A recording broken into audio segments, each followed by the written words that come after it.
Good morning, it's James. I do hope and pray this message finds you and your loved ones peaceful, thriving, and well. If you, like me, every now and then wonder, should you know about more that's going on these days? Or do you feel like one of your greatest superpowers that wants to emerge is not knowing everything? In fact, knowing less and less may be your greatest opportunity to become a beneficial presence on the planet. Trying to stay on top of everything these days and know all about all that's going on in the world seems to be way too easy, right? This is a hyper-connected society, 24/7. If we want to be overwhelmed, we want to be angry, we want to be depressed, we want to feel like we have no shot of navigating the times that we're living in and the future does not look anything but bleak, you probably, like me, are looking for opportunities to answer what Epictetus. I'm teeing this up for you because this is so beautiful. This was written thousands of years ago when Epictetus, as a Stoic philosopher, was looking at the world at that time. And, there was probably a lot going on, but there was no technology to keep you connected to everything that was going on. And he wrote this: you don't have to stay on top of everything. And he went on to say, if you wish to improve, be content to appear clueless or stupid in matters that are extraneous. Don't wish to seem knowledgeable in all the things that are going on. In fact, if you are regarded by many as being on top of all things, distrust yourself immediately. Distrust yourself immediately if you were the person that people say, oh my gosh, let's ask so-and-so, because they always seem to know what's going on. Oh my goodness. To be courageous enough to not know what's going on, to give yourself the opportunity to step away from connectivity, to deeply connect with your heart's knowing, so you know the most important thing. And that is that you are alive to the degree that you serve. And when you give yourself the opportunity to live inside out versus outside in, the opportunity is deep, it's immense, it's powerful, it's contagious, it's life-saving. Christian D. Larson, about 117 years ago, he wrote a poem called The Optimus Creed. And it's a statement of different things that he believed were the most important practices that we could adhere to as spiritual beings to navigate the times that they were living at that time. This is back in about 1910. So let's go ahead, and they're 110, 111 years, 112 years, and give ourselves the opportunity to take one of those pearls to heart.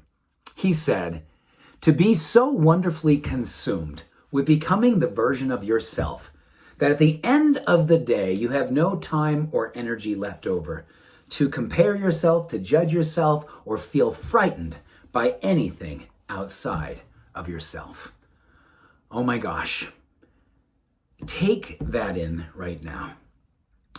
If you, like me, are wondering how it is that you and I can be spending our time more and more these days, and in that experience of looking for issues that we can deal with heart to heart, there's no question that staying disconnected more often these days is the only way that we can be connecting heart to heart.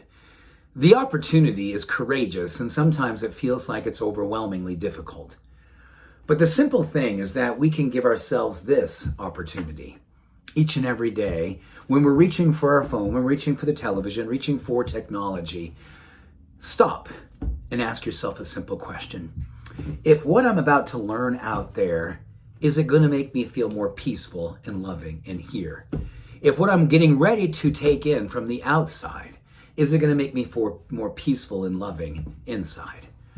There has never been a time in this last, 15, 20 years since technology started to ramp up in all of our lives, I've never felt that way unless I've gone specifically to a specific video, a specific lecture, a specific topic, a specific person that speaks about optimism, that speaks about hope and love, that opens their heart and gives you an opportunity to see directly into your own through the way that they transmit that loving energy of hope and optimism and love. We have to be courageously mindful of how we curate our life these days. And the more that we allow ourselves to begin within and keep the high watch and allow ourselves to be seen as stupid, not unknowledgeable, because we don't have any idea about what's going on out there.